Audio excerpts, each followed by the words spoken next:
my oldest son was terrible at basketball when he was young. And I mean, just an embarrassment to black people. Bad. And one of my things is like, you got to have a good jump shot. Otherwise, it looks like your dad wasn't in your life. Like, really, your jump shot is a reflection of me. Sure. Shout out to Lin for introducing me to you. No, I know. Yeah, Lin Miranda put us in touch. Lin Miranda's been on the show before, and he obviously is a legend. And he put us in touch because he's a fan of yours. Yep. And then, did you reach out to him and say, hey, I'm working on the show about grief. I lost my brother. And my wife was like, you need to find, at first she was like, you need to find a writer to like, if you're thinking of one-man show, you need to find a writer to help you write. So as a good husband, she's often very right. Yeah. So I reached out to Lin and I was like, yo, my wife's, and I didn't want to reach out to him because I'm very hesitant to ask for help in any way.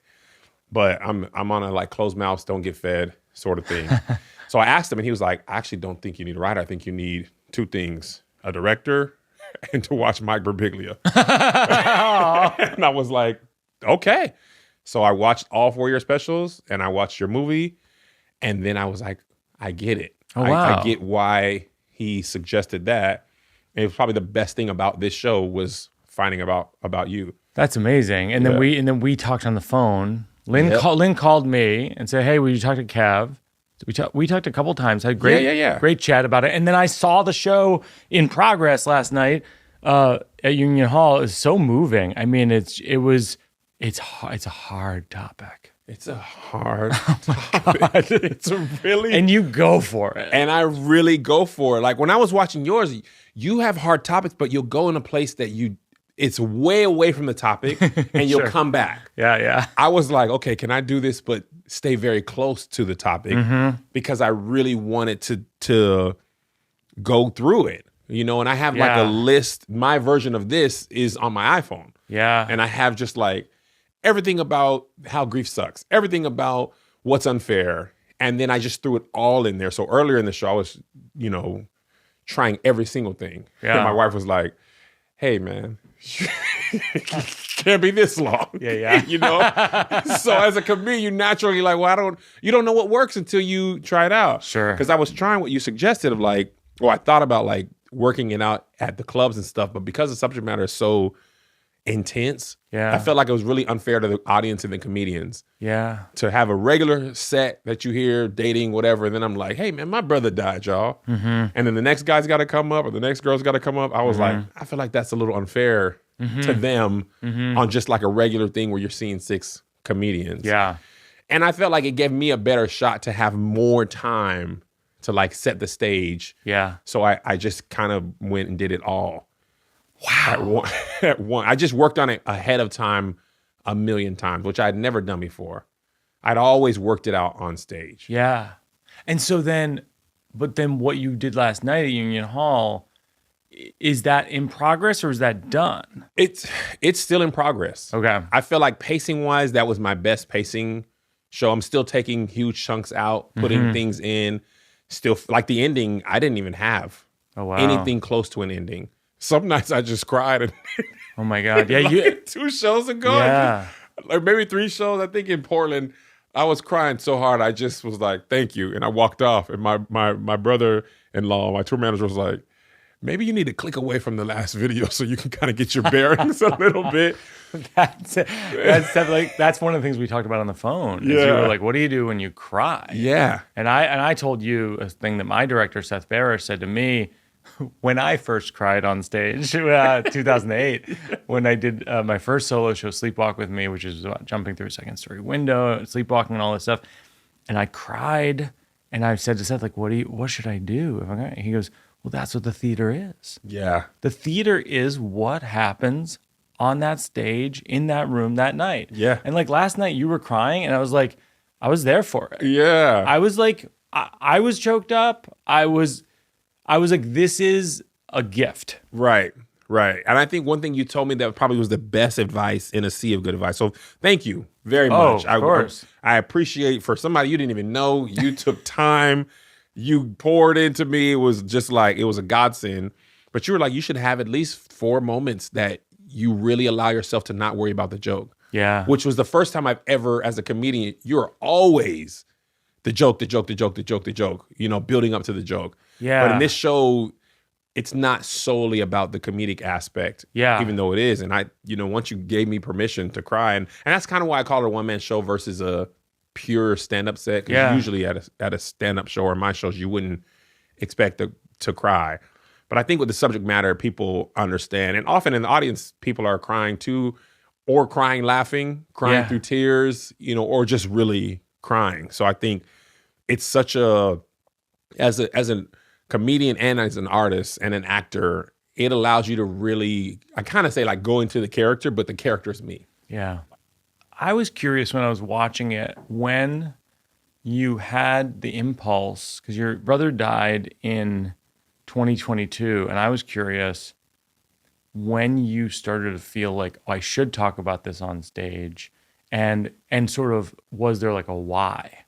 So I first talked about it on stage, I think less than 2 weeks after, because I actually was at the beginning of a tour when he passed away. Yeah. And as you know, as a working comedian, like, this is my job. Yeah, of course. And most people experience loss and then they take a few days off and they have to go back to work. Yeah. Whatever that is, my line of business is trying to make people laugh. Yeah.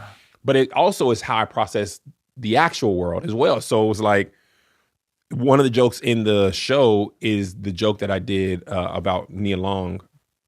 And I did it maybe less than 2 weeks after, because I had shows scheduled, I had comedians flying in, all that type of stuff. So, and just, can you say it just so that people understand the context? Some of the things that you talk about in the show, I feel like your fan base is like way ahead of it. Right. And I'm like trying to catch up. I'm like, okay, what was that? What is that reference? Yeah. So the joke is, and this is the first joke I did. This is harsh and I'm sorry, Nia. Nia Long killed my brother. Right. It's the joke. In real life, my brother had a heart attack. And prior to that heart attack, we were having a regular conversation, me, him, two of my friends, Ken and Ant, about the Celtics coach Ime Udoka had a scandal where he cheated on his wife. And in the moment, we're realizing, wait, isn't he married to Nia Long? And one of my friends was like, we were like, that's crazy. Why are you cheating on Nia Long, man? You married Nia Long. Nia Long is fine. Like, who did he cheat with? Was what we were talking about. One of my homeboys was like, well, Nia Long's cool, but my girl's finer than that. And me and my other homeboy just started, are you crazy? What are you talking about? She's not that fine. Like, she's a regular girl, nice lady, but she's not finer than Nia Long. And we're going for 10, 15 minutes. And later on, my brother's wife calls me and is like, your brother had a seizure. And I was like, what? I was just talking to him. And I scroll back up and I realized he had never responded after the Nia Long thing. Yeah. Like, he never said anything else. He's never texted back after the Nia Long. So a few days after that, I told my brother, my homeboy, I was like, you know what it was, the heart attack. It was you saying your girl is finer than Nia Long. Yeah. And he was like, come on, man. I thought that too, but I felt so bad about that. So that's the first joke I took on stage. And people laughed. It was great. But then I put it away. Yeah. I literally did it one time. Yeah. And then when I went back on the road, I just did the set that I had already been working on. And I thought I would never be able to craft an hour. And honestly, I wasn't going to until I was talking to my wife. I was doing a show at a church, because that's where I grew up. I started stand-up in church. And a comedian did the joke I was just about to do. And I was like, oh, dang. Like, that was on my set list. And my wife was like, I've been meaning to tell you, like, you need to challenge yourself to do something new. Like, the only reason somebody's doing that joke is because you did that joke when you were like 16, 17. And she was around at that time.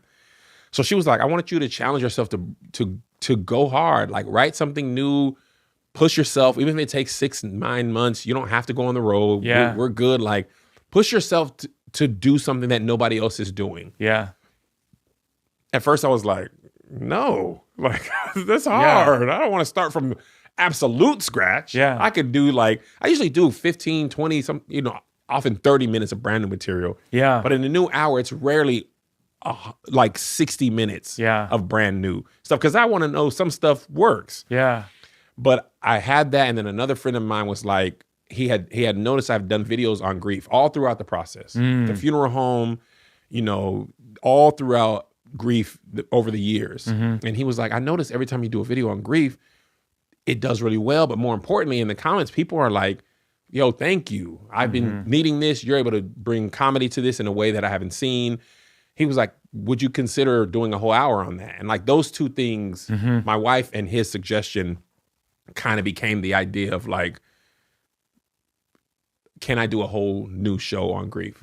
So I took all the notes that I had in my phone, all the jokes that I had, I rewatched all the videos that I had, and then I started to like put them in some sort of like order that I could memorize or build a show around. And then I was just like chewing on how to get there. I didn't know the segues or the order or anything like that. And then when I saw your shows, I was like, here's how I can like put it together. And I think that's why it was like godly divine timing. I was laughing last night when one of the first things you said, everyone said amen in the crowd. It's like, what? What just happened?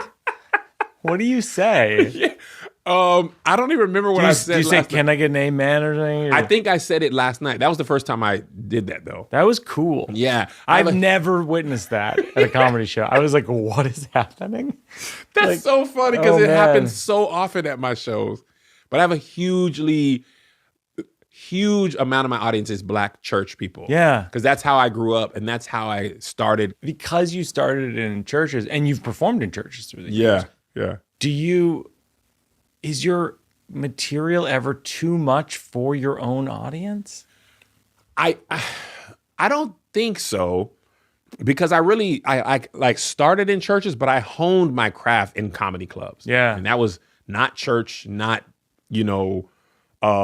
clean, just regular comedy club, people drunk, people, sometimes fighting. Some people just came to the comedy show because there was a club after and they just hung out. Yeah. So I had to like cut my teeth in regular comedy settings through that time. It's an interesting thing where when you're starting out, typically the gigs are harder. Yeah. Right? Much harder. But it weirdly is fortuitous. Yes. Because you get better in places where it's really hard and you learn tricks like raising your voice or speeding up or, getting aggressive with the crowd, but then going back to the bit, all that kind of stuff.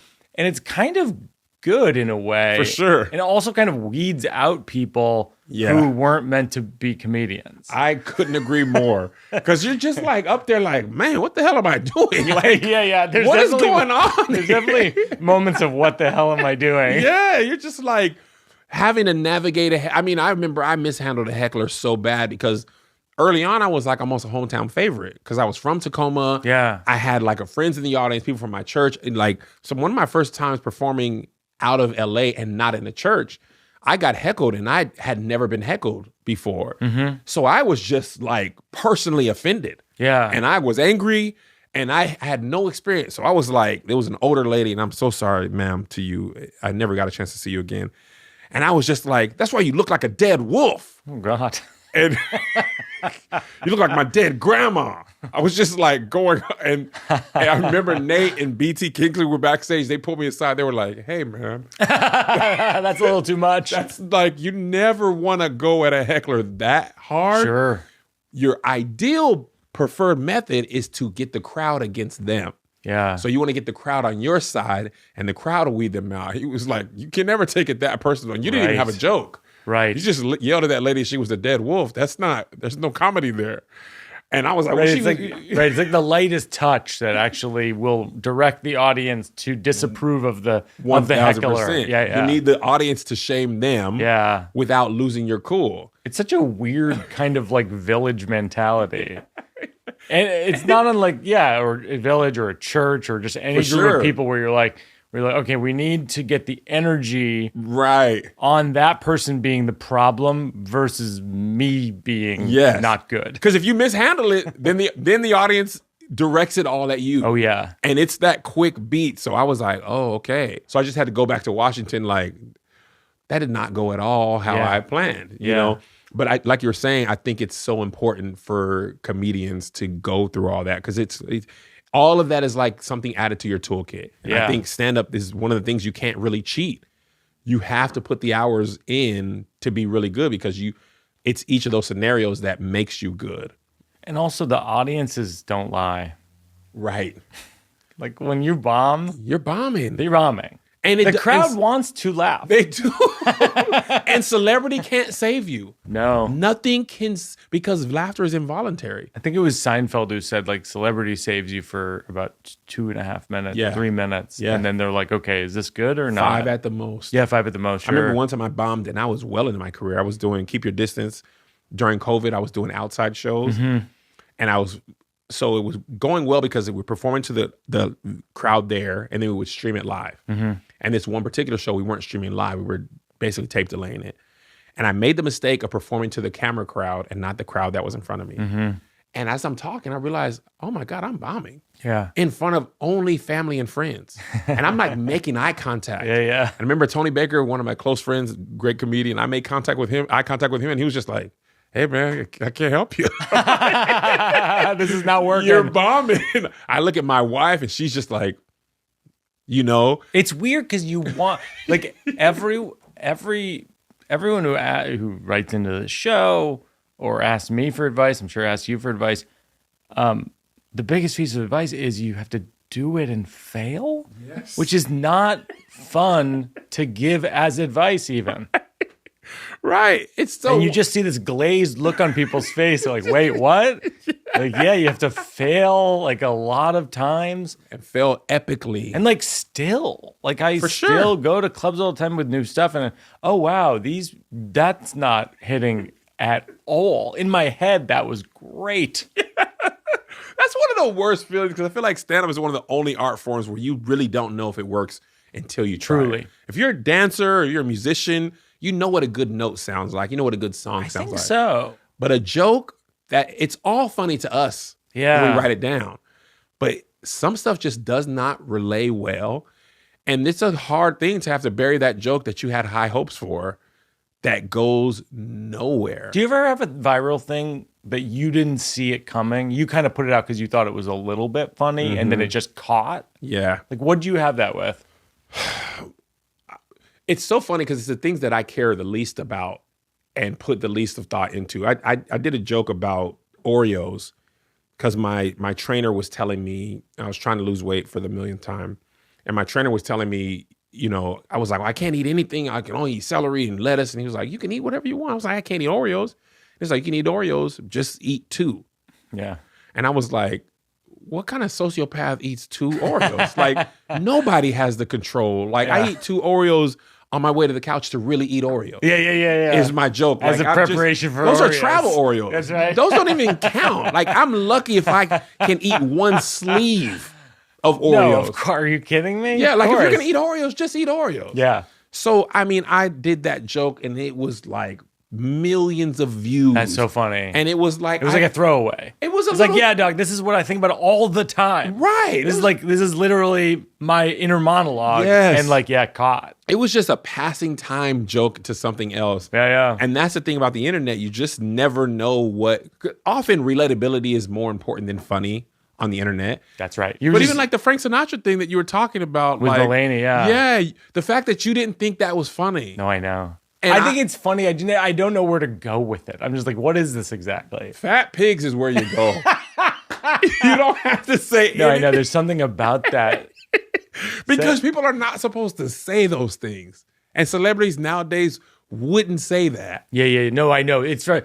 To give context to people who didn't listen to that episode with Mulaney, it's my aunt said to me once, I go, you ever go see a live music show or anything like that? And she goes, I went to see Frank Sinatra when I was a teenager, and we were walking out the door, and we were at the stage door, and we're like, Frankie, we love you. And he pushes us out of the way and goes, get out of the way, you fat pigs. And he gets in the car and leaves.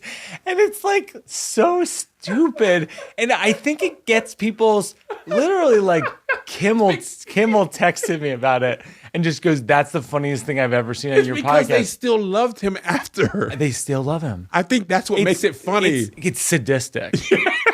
Because you would expect nowadays, oh it's my God, sickening. I hate him. Yes. I'm going to call him out on Twitter. And they were like, no, we love Frankie. him. We love Frankie. That's vintage Frankie. No, and it was funny because we were talking here in the office after that. I was like, what is it about that where could it go? And I think it's honestly that it's like we all have in relationships, how much can we get beat on by somebody before we're like, wait, what? exactly. Because that's everything. Your parents, your girlfriend, your friend, your wife, whoever now it is. you got Frank Sinatra. In that case, Frank Sinatra, that there's almost nothing he can do to make them. But yeah, like it is funny about how clips tell you, like you're saying about the Oreos, it's like, where's the relatability? And it's like, that's where it is, clearly. And I think that's how comedians nowadays will do the crowd work to get you to come in, and they often have a totally different set, and they just like do some part of this to get you to come to the show. Yeah.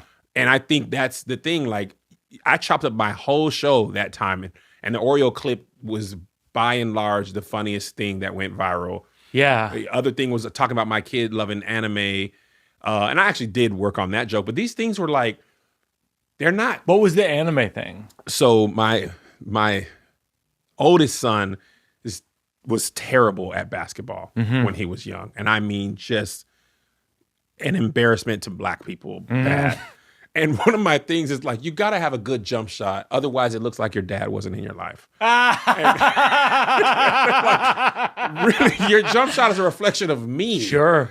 And I was at his game. This isn't about him. It's not about him at all. It's about me. Yeah.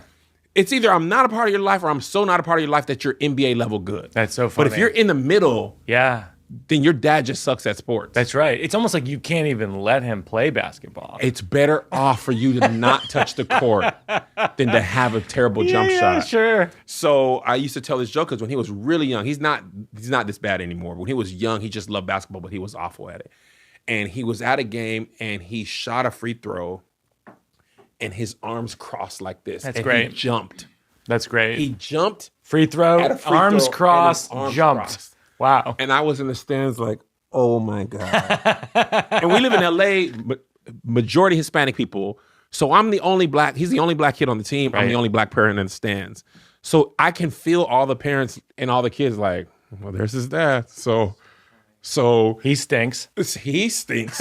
Clearly, he's awful at basketball. And he was also like an anime fan. So I just merged those two worlds. Yeah. And I made the joke of like, he's running down the court with anime arms. Like, no. Like doing all that. He's powering up at the free throw line before a free throw. So I just mixed the two things into one. And I did his actual free, which he actually did. I actually was recording it. And when he shot that, I just put my phone down because I was like, there's no way I'm posting him shooting like this. Yeah. And he just like hit the backboard and came straight back to him. Yeah. Just awful.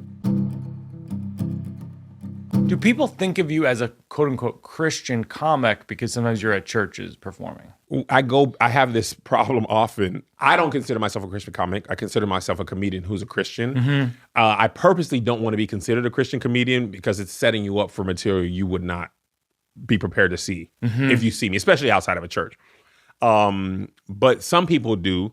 But I think that implies that I'm only going to do jokes about church, right? Which is not my case. Is that a thing? The Christian comedians who just talk about church? Yeah. There are some people who just talk about church-related things only. 15 minutes to 45 minutes can all be on church over and over. What's the funniest thing about a black church that someone who doesn't go to one like me would think is funny?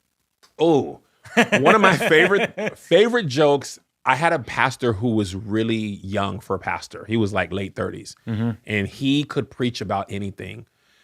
He would preach like when the Boston Red Sox won the World Series after being cursed.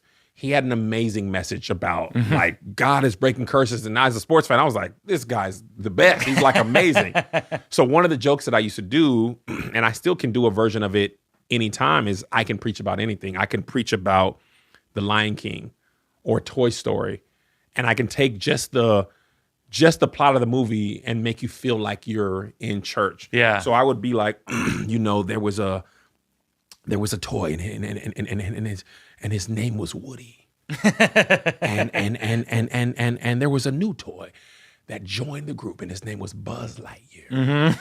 And now listen to me, Mike. I want you to know that God is going to take you to infinity and beyond. Oh, come on. And now when Buzz joined the room, the toys were jealous of him because he didn't believe he was a toy like them. Oh, watch this, Mike. Listen, watch this. He said, I am a space ranger. They said, no, you're a toy. He said, I am a space ranger. Now watch this, Mike. The other toys plotted to kill Buzz at Woody's behest. And when he was standing by the window, they kicked him out. Oh my God, I hear you, Holy Ghost. They kicked him out of the window. And what did he do, Mike? He hit the red button on his suit and activated the wings. Oh, come on. Y'all don't hear me today, Mike. He activated, because watch this. What is in you is what is already in you. And I want you to remember this, Mike. If you don't remember anything else, even if you forget who you are, don't forget whose you are. Oh, come on. And I would do that for The Lion King. I would do that for Aladdin. Like, I could do it. I could watch a movie or something that happens. And I still do this on Instagram from time to time. And people will be like, man, that's amazing. But I got that from my pastor who did it for real. Yeah, for real. My first time of The Lion King, I did a whole Hakuna Matata thing. The enemy wants to kill you because he knows who you're going to become. Oh, my God. Yeah. He knows the king's already inside of you before you know you're the king. Oh, my God. Turn to your neighbor and say, I just can't wait to be king. But I used to also preach like this. Like, I used to be a youth pastor. Oh, interesting. Yeah. So you were a youth pastor. I was actually a youth pastor for many years. You have the muscle. I have the muscle. And low-key, stand-up and preaching is very similar skill sets. I get that. It's so similar. You got to pique interest. And honestly, a lot of my favorite preachers are actually really funny and probably could do stand-up. But I used to, like, teens are not, they're like the worst audience. So you really got to grab them. So I would just listen to the music they're listening to and find messages, Kendrick Lamar, Drake songs, things like that, or TV shows, movies, things that they knew. And that same skill set to keep their interest is the same skill set you need to have comedy. And that's why I'm really grateful for growing up in the church, because it's like the Black church was my conservatory for sketches, for performing. I played instruments. You know, the same way you got to get the church up and get them excited is the same thing you got to do for a crowd. So it's been really helpful to grow up the way I did and pursue stand-up. When you wrote this book with your wife, Melissa, called Marriage Be Hard. Did you ever have a story that the two of you remembered two different ways? Oh, yeah. Man. This happened, I believe, after we published the book. There was a moment in time where we were like on thin ice. Yeah. I wouldn't say we were going to get divorced, but I feel like we were teetering towards something happening that we wouldn't be able to come back from safely.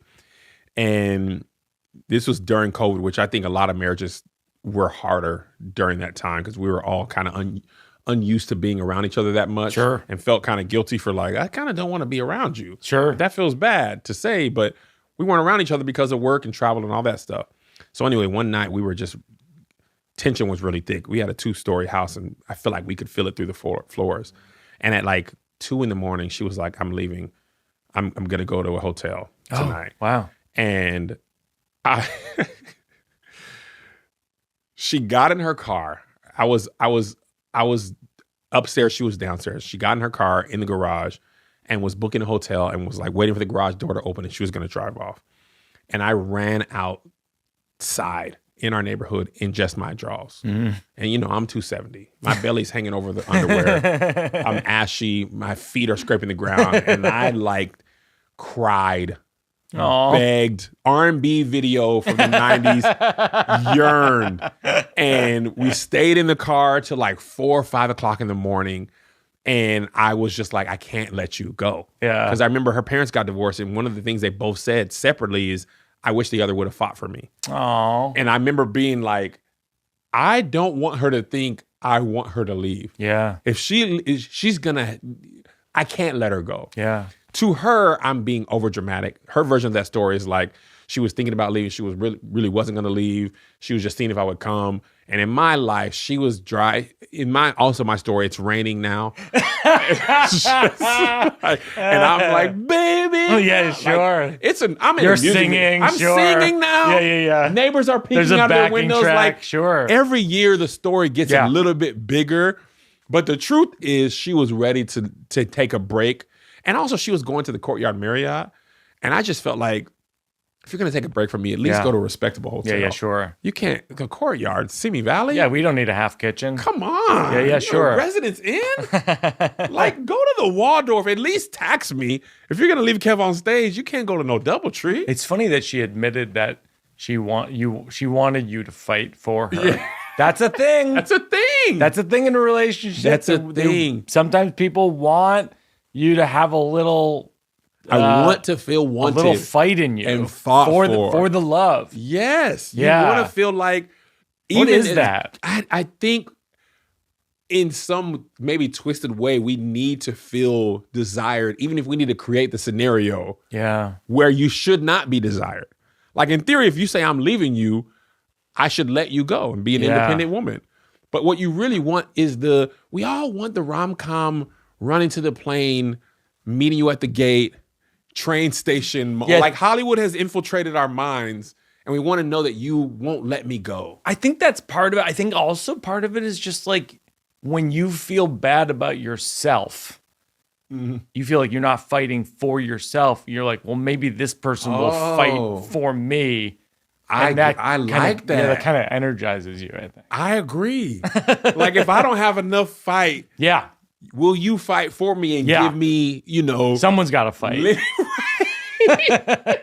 You lend me your fight for the day because I don't got it. And maybe I'm going to push you to the edge where you got to make a choice. I feel like you could talk about that on stage. I think I could. I think that's a good story. And that's a joke I've never even tried. Yeah, I think that's a fun story because it is... I'm obsessed with this. I talk about this on stage a lot. I'm obsessed with this idea of in relationships, you have two people witnessing identical events and remembering them two very different ways. Oh, it happens all the time. I have an even better one. I had hired a security guard because there was a period of time where comedians were getting attacked on stage. Yeah, I remember that. I was just like... Dave Chappelle had happened Dave Chappelle, I think Gary Owen, DC Young Fly, all... Chris Rock. Yeah. Right? We don't need to explore that, but sure. Exactly. And I'm not much of a fighter. Yeah. So I'm like, if somebody attacks me on stage, they might win. Of course. So I was like, maybe I'm going to get a security guard because I don't want this to happen. So I hired this security guard. He was humongous. Samoan dude. He was like 6'6", 350 pounds plus. Wow. He like a bear's hands. Like he could just grab a salmon out of a stream and like knock a tree over. And I remember I knew how scary he was when I was like, hey man, have you ever been in a fight? When we were like kind of doing the interview process and he looked me dead in my eye. He was like, Kev, I hate when I have to hurt people. It makes me feel so bad to have to hurt people. And I was like, you're hired. You're hired. Because if you don't want to do the damage you do, you probably are really inflicting some pain. Sure. So my wife had come to a show in Orlando and my brother and sister-in-law were also there and Josh was there. So it was like full. And then the security guard was like, I'm coming with you everywhere. Yeah. And at this time in my marriage, I was working on letting my wife know she had control, asking her instead of telling her. Like this was a thing we were going through in therapy because I can be overbearing, borderline controlling. I'm getting all of this. Yeah, right? So I asked her, are you riding with me or your sister? And what I was trying to do was say, hey, I want you to ride with me, but I don't want to impose that you should ride with me because I know this huge security guard is also going to ride with me. But I prefer you to ride with me. What she heard is, you don't want me. You want me to go with my sister. Not what I said. But she heard with my ass, are you riding with your sister or me? I don't want you. Go with your sister. And the worst part about it, Mike, the hotel was like a 3-minute drive from the venue. We could have walked together. It always is. These arguments are always based on a 3-minute drive. 3-minute drive. Like if it weren't for like a freeway, it wouldn't even have been a talk. We could have just walked together. this thing had irreparable harm on our relationship. And in therapy, our therapist was like, I want you to go back to that moment and replay these events. And Kevin, I want you to say what you wish you would have said. And instead I said, hey, Melissa, can you ride with me? Conan's going to sit in the front. We'll be a little tight, but can you ride with me? I want you to ride with me back to the hotel. And the funny thing about wanted to fight. It's the same story. 1,000%. You wanted to fight. 1,000%. But the funny thing about it is, after we replayed that, in her memory and my memory, it goes now to the therapized retelling of the story instead of the actual moment where we were at odds. And I thought that was such an interesting lesson in like, you can choose to remember things how you want to. Yeah. And now if you have more information, you can choose to remember them differently, but you can also hurt people unintentionally. Yeah, it's funny. Like the thing I'm working on stage right now has to do with, I say on stage, like you're, to me, I say on stage, to me, the most seminal shift in my life was falling in love. Because before I fell in love, my whole life I had all these hopes and dreams and plans. And then I fell in love and I was like, or whatever you want to do. But significantly, Jen saw me do that joke recently at the Comedy Cellar. And she goes, that's what you think happened? She goes, we've spent the last 20 years doing exactly what you want to do. And I said, therein lie the often two contradictory perspectives in a marriage on identical events. Two people intending to do what the other person wants to do, like whatever you want to do, whatever you want to do, whatever you want to do. And then it's 20 years later and no one's done what anyone wants to do. And I go, I'm here to tell you tonight, if this sounds familiar in your relationship, you got to start doing what somebody wants to do because we're running out of time. That's like... That's hilarious. Yeah, it's a fun one. That's hilarious. It's so true. It's funny because then Neil Brennan saw me do it, who's been a guest on the show a couple times before, at the Cellar the other night, and he was like, you should have your whole show be about that. Right. He's like, because that's everything. That is everything. Everything is like people trying to do what their friend or their parents or their wife or their girlfriend wants to do, and that person's trying to do that for you too. And it's like, and you don't want to jump out and say, "Oh, I think we should do this," because now you're just a jerk. Yeah, and we always do what you want to do. So you end up doing stuff you don't want to do. Yeah, and then you're resentful about that. Yeah, absolutely. You're like, I should have just said this. Yeah, she should have just said what I wanted to do. Because you're just being deferent to them, and they think they're being deferent to you, and it's just everyone's angry. Yes, or they want you to say it so they don't have to think about it. Yeah. Yeah, that's so true. Yeah, and also, like, with your show, I feel like there might be something where you digress from, like, you're at the funeral, and you digress into, like, my wife is there with me, and we had just had an argument about blah, blah, blah, and you could go into some of that stuff and then come back. Yes. I think, like, sometimes it's like putting... painting with the color red too much in a canvas. It's like sometimes, like if you are hitting death the whole time, the funeral the whole time, like it's like at a certain point you're like, it's like shocking. Yeah, it's like there might be a version where you're like your central, and I do this in a lot of my shows, but your central story is, let's say, the funeral or something around the funeral, or getting the news, flying to Texas to see your brother after he was hospitalized, and then your digressions are just things in your life, your marriage, your relationship with your family, your kids, but then you're coming back to the central story, whether that's the funeral, whatever it is, and then you can land on that at the end. Because I found like the end was really powerful. Like I was really struck by it. I was like, oh man, but there might be a version where your comic relief in the middle ends up being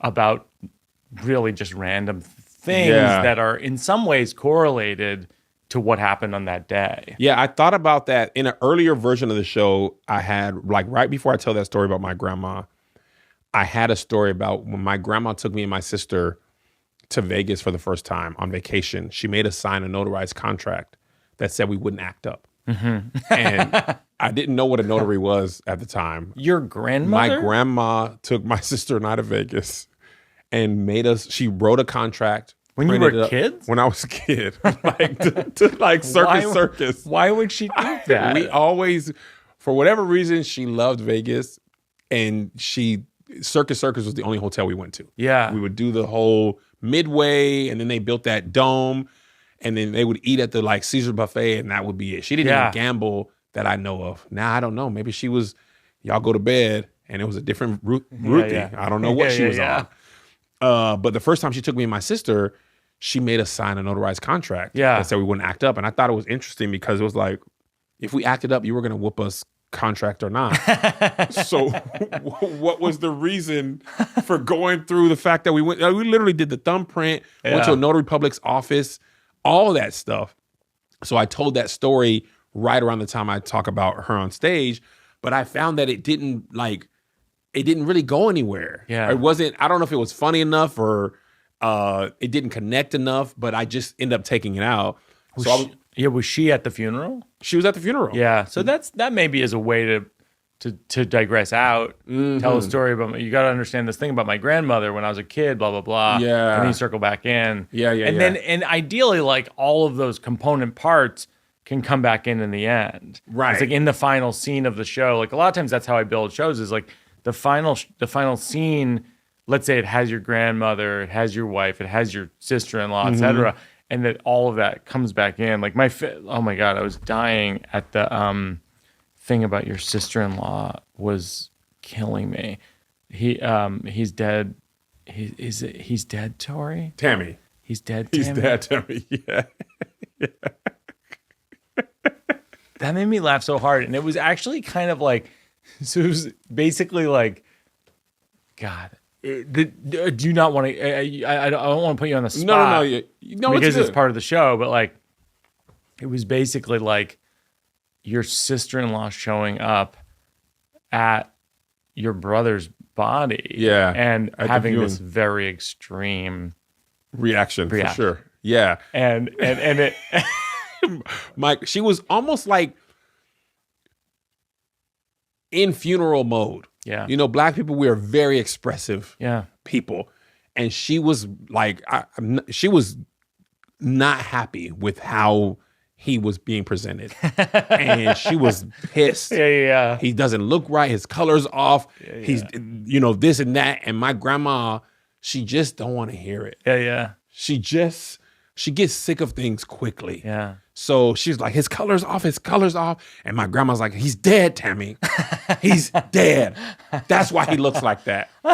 And it was such a not funny thing in the moment. But later on, it was... Dead, Tammy. He's dead.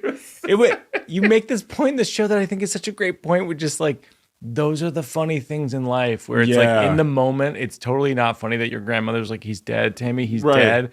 But then like a day later, like when the